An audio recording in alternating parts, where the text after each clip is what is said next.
Okay, I want to discuss in this special video as quickly as I can what I expect from your presentations. The group ones are in both sections of success strategies are due to make their presentations next week.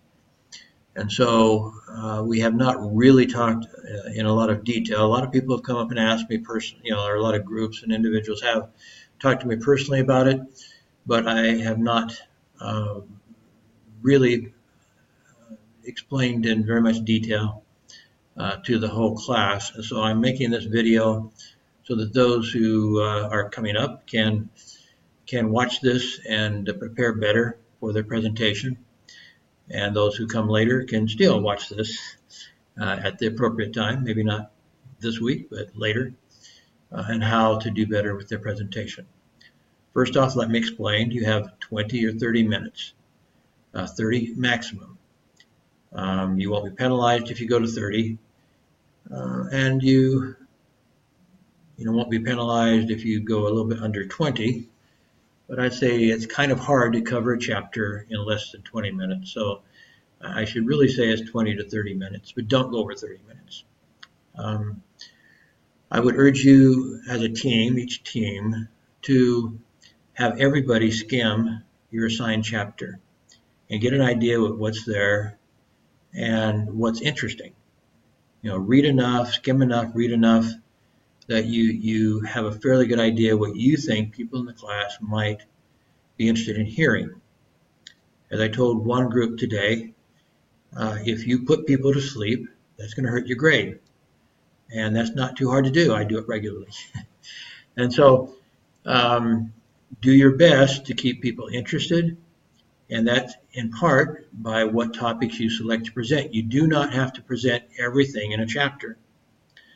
Another point I made to that group today is that if there's material outside of the book, of the textbook, College Success, which is on Moodle, the whole textbook is on Moodle. If there's some outside material you would like to use, I would say outside material should not take up more than, at the very maximum, 10 minutes of your presentation. That would make 20 minutes from the book and 10 minutes from outside the book. As I kind of suggested, and let me reemphasize, you do not need to cover everything in the chapter. If you think some of it is really obvious, really not interesting, maybe too much oriented towards America and not pertinent to our students here, whatever reason you think that part of that chapter is not appropriate or is not the best use of your time in making the presentation, you just simply don't present it. I'm not going to be, I'm not going to open the book in front of me and carefully check to see what you covered and didn't cover. But if I'm bored, going back to that idea, if I'm bored by what you present, I might go back and look and see, is this really the most interesting material in this chapter? And you are responsible, your team is responsible for deciding what is interesting and what's not interesting. But I'm responsible for grading you. So if you choose bad topics within your chapter, that could affect your grade. As I suggested, if people start going to sleep in the middle of your presentation, there's something wrong. That might be the quality of your presentation. It might be your PowerPoint slides are boring. It may be, that you chose content poorly. There's a number of ways that you can make it boring. Hopefully, you're not going to try to do that. Okay, let me go real quick through the four elements that I'll be basing your grade on. First off, the quality of your visual aids. In other words, for most of you, it'll be PowerPoint. For some of you, it might be something else. You might use some other type of graphic presentation. I'm not going to tell you what to use, but I'm just saying normally I would expect the PowerPoint. One thing about it is that it allows me, well, two things. First off, I did say today, and let me reemphasize now, I want you to use my computer. So I want you to use something that you can put into a USB drive and put into my computer. I want that because I want it to become part of, I want to make it part of that week's video, so that in case anybody missed it or whatever, they can, or if they want to watch it again, they didn't understand something, then it's part of the weekly lecture video. And so that can be a little bit of a problem if you use one of the online alternatives to PowerPoint. It is possible, but one thing I have found when people start using online alternatives, it takes them a while to get set up. And I don't want to be real picky about the timing, but I'm giving you 20 minutes to do your presentation. If it takes you 15 minutes of my class time to get set up, that will be considered part of your time. If you go over, then it'll be deducted because I need to do my presentations. I need to discuss Covey and other topics. So I'm giving you the first 30 minutes, but that means I want the next 90 minutes from my material. So if you have to set something up, make sure you come early. And we know, well, and for section 1, we have a class in ahead of us. And so that can be problematic, getting set up early. Section 2, I don't think there's a class in ahead of us, so maybe you could do something that would take a little more setup time because you can come in well in advance and do that. Okay, so visual aids, whatever it is you're using, make them good, make them high quality, nice. One thing about, I'll refer to PowerPoint even if it's not PowerPoint. Do not put too many words on a PowerPoint slide. It is much better to have more slides with fewer words than fewer slides with lots of words. If you have lots of material on a slide, it becomes, then what I mentioned here is it kind of divides somebody's attention. It causes a person to try to read and listen to you at the same time. And that's a little bit possible if you actually put your entire script on the PowerPoint, then they're reading it and you're reading it at the same time. Then that's possible. It's not real exciting. It can be rather boring. It can put people to sleep, but at least people don't divide their attention. But it's better to have relatively few words on a slide, and then to people can glance at the slide and then they can listen to you. So they're not reading and listening, trying to do them both at the same time. That's not possible unless, as I said, they are exactly the same words. And that's not always very exciting. So we want good graphics. We want relatively few words. We want the words readable. So they're big enough that people in the back of the room can read them okay, despite some lighting problems in our classroom. So again, bigger letters are typically better, so people throughout the classroom can read them. It is not typically, I know a lot of it is done in Asia, but it's not typically considered best practices to try to put anything close to your script on your PowerPoints. You put graphics in the PowerPoint, headlines in your PowerPoint essentially. In ideal situation, you may have, fewer than 20 words on your PowerPoint, frequently fewer than 10 words. And then people listen to you because you're telling them the words. You're giving the presentation, and they're not competing with your own slide. Yeah, and when they start competing, that's what I refer to under number 1 as cognitive conflict. They cognitively try to decide whether to read what's on the slide or to listen to you, and they can't do both.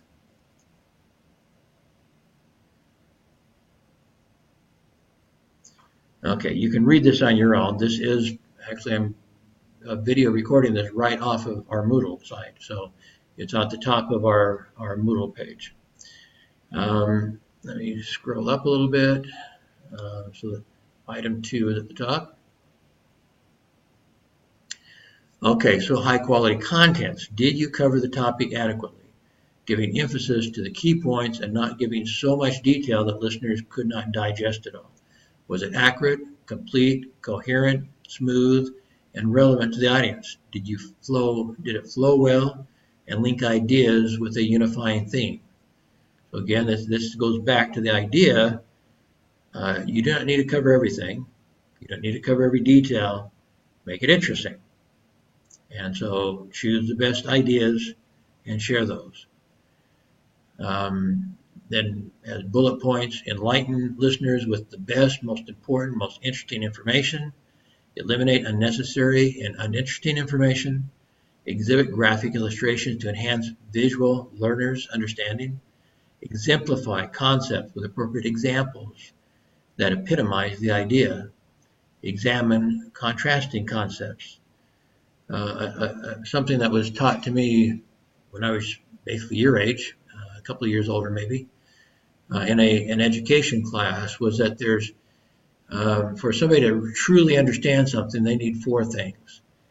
They need the definition, but then they need to compare what is it like, let me go to the second one. The second one typically that they said was illustration. So definition and illustration. Now illustration can be in graphic form. Illustration can also be an example, a verbal example.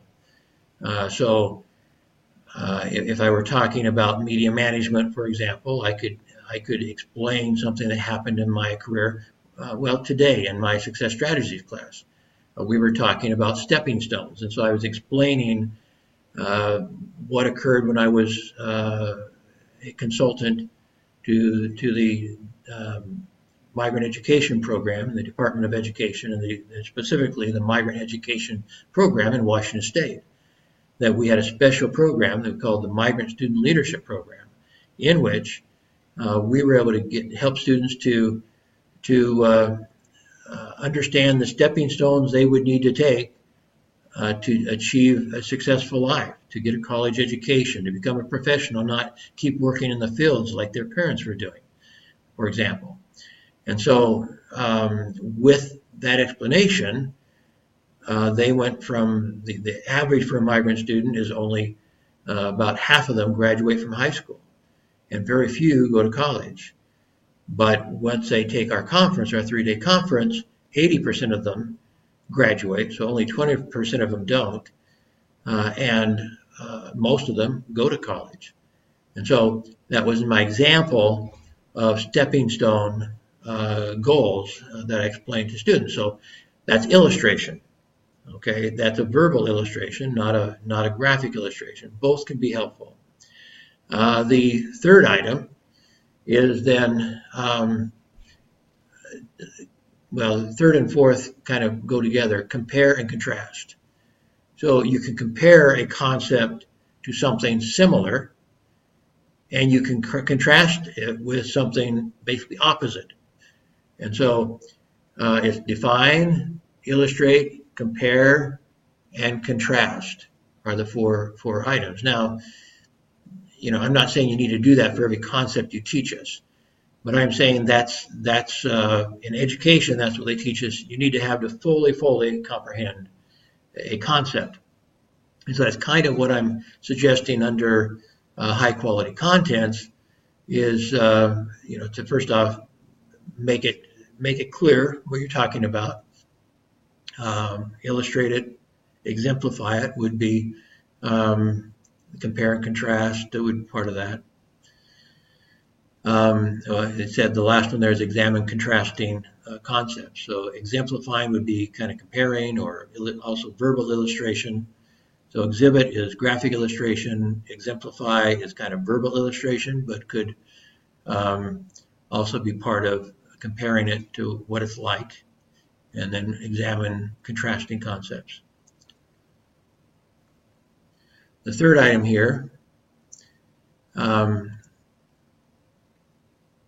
is high quality delivery. So when we talk about high quality delivery, that's basically, are you keeping people's attention and so forth? So The items here that you can think about: did you excite listeners with an interesting introduction? Did you enunciate clearly and use appropriate grammar? Did you emphasize important concepts in a way that makes them memorable? Did you explain concepts clearly? Did you extend eye contact to maintain attention and observe nonverbal feedback? Let me just maybe expand that a little bit. When you're actually looking at people, it does kind of command their attention, not always. But then if you start seeing they're not looking at you, then that's a nonverbal indication that you're boring them. And maybe you need to do something to try to get their attention back. Now you might think about that ahead of time. What would I do if people start sleeping on me? And think of some things that you could do to regain their attention. Elicit verbal feedback and questions. You need to be a little bit careful in this particular assignment, just because you don't have a lot of time. So it sounds good and would be something that I could do better in class, for example, although you guys don't respond to my questions very well. So elicit verbal feedback, elaborate in response to verbal and nonverbal feedback. So again, elaborate, I say, but it could be, it's not just elaborate, but somehow try to, if they're showing a sign of being confused, not understanding something, that then would call for you to elaborate. If they're showing other, sending other nonverbal communication, like you are very boring, then that's a whole other issue. And we already talked about that. Energize audience with enthusiasm. That also will help keep their attention. If you're not enthusiastic about what you're teaching, then it's almost impossible to enthuse your listeners. And that almost by definition means they will be bored and start trying to go to sleep. So energize it with enthusiasm. Do whatever you have to do to come up with material that you find interesting. If you don't find it interesting, again, that's part of the key of selecting what material to teach. If you're not interested in it, how in the world are you going to express enthusiasm and get your audience enthused? It's almost impossible. And so, choose good content, create good graphics, prepare a good presentation. It does mean, again, going back to the idea of eye contact. One of the principles of PowerPoint, one of the reasons why it automatically comes up with a title and bullet items, is that each bullet item should be kind of like a headline in a newspaper. It should not be a complete sentence. A headline in the newspaper is very frequently like 5 words. It could be a little less, could be a little more. But basically it's like 5 words to get your attention and tell you what's in that story in the newspaper. Well, that's kind of what you're doing with bullet items. Is you're saying, you're kind of reminding yourself what to talk about. And so your PowerPoint can be as important to you as it is to your readers. It reminds the readers of the key points to consider, and it reminds you what to talk about, but it should not be a full sentence. It would be very rare in which a PowerPoint should have full sentences. That would be like complete quotes. In other words, today, in my lesson today, I did have some complete quotes. So that's a full sentence. But typically that's one sentence then. You're featuring one sentence because it's a famous quote or something. So then that would make sense. But you try to avoid, in most cases, you're trying to put bullet points up to remind you what to talk about, prepare enough in advance so you don't need a script, and those bullet points also help your audience remember what you talked about. Okay, and the last item. I guess I'm as scrolled up as I can be. So on time and extra effort. So this is kind of a hodgepodge, this last one. So I'll go through the questions. Did the presentation start on time? So be prepared. Again, you're going to be at the very start of the class, so you can come a few minutes early. Even on Tuesday, the previous class should be letting out at 10 minutes till the hour. And so you could come, and I will try to be there on time so that you can load up your USB. In fact, some people send me their PowerPoint in advance, and so I can put it in my computer in advance. I can put it on the desktop, for example, and so you can find it there quickly and open it and be ready to go. So that's a possibility. I would like, and it says this somewhere a little bit further under this, I would like you to provide me with the PowerPoint because I want to turn it into a PDF and put it on Moodle. And so ideally, you would provide it to me in advance. I can put it on my desktop so you can open it quickly. It's already there. You don't need a USB drive then. And I can turn it into a PDF and upload it to Moodle. So were the presenters ready and prepared? Did they keep the presentation within a specific or reasonable time? As I said, that's 20 to 30 minutes. Did the presenters provide me with a digital and printed copy of their slides before or at the time of the presentation? So yes, I would like you to print out your slides as well and hand those to me before your presentation. That's part of this last one because I'd like to see your slides myself, and beside your slides, this doesn't have to be full page slides. You can put, you're able to print them out 6 on a page, for example. That would be fine. I'd like to write my comments on those slides to remind me later when I do your fill out your forms. I may or may not have these forms printed out ahead of time, but I know what these 4 items are, and I can write them down on a sheet of paper, well, on your slideshow, on your handout, and that's even better because then when I go to fill out the form, I have your slides right in front of me, I have my notes in front of me, and I can do it quickly. Okay, so provide those to me. Did they use sources beyond those required, if helpful? Now again, I don't require you to, but this is kind of what I would consider extra effort. If you actually do decide you actually have better information that you've gathered than what's in the textbook, I told you you could use up to 10 minutes of your 30 in presenting something from outside the textbook. And so you do not have to. If you think there's plenty of good material in the textbook, that should be fine. That's not going to hurt you. If there's something that really that you choose to use and it's outstanding, then it might give you a little extra credit under this 4th element. But you won't lose it by not having outside material. You just don't gain any extra credit with if you don't. But if you do everything well, you don't need it. That's fine. Did the presenter update or localize the content if appropriate? That's more for another class of mine. In some, like I have students do presentations in all my classes. So that one's not really, I would say, I don't know if it's inappropriate, but it's unlikely to be meaningful in the material we have that we're trying to present. That could be part of your outside material in the sense that if you found more updated information, if the book's a little bit outdated, you update it or something, it's possible that you could come up with something. Localizing means if you were to use some outside material from Malaysia or China that is more relevant to our students than material from America that's in the textbook, then that would be something that'd be considered as important to this.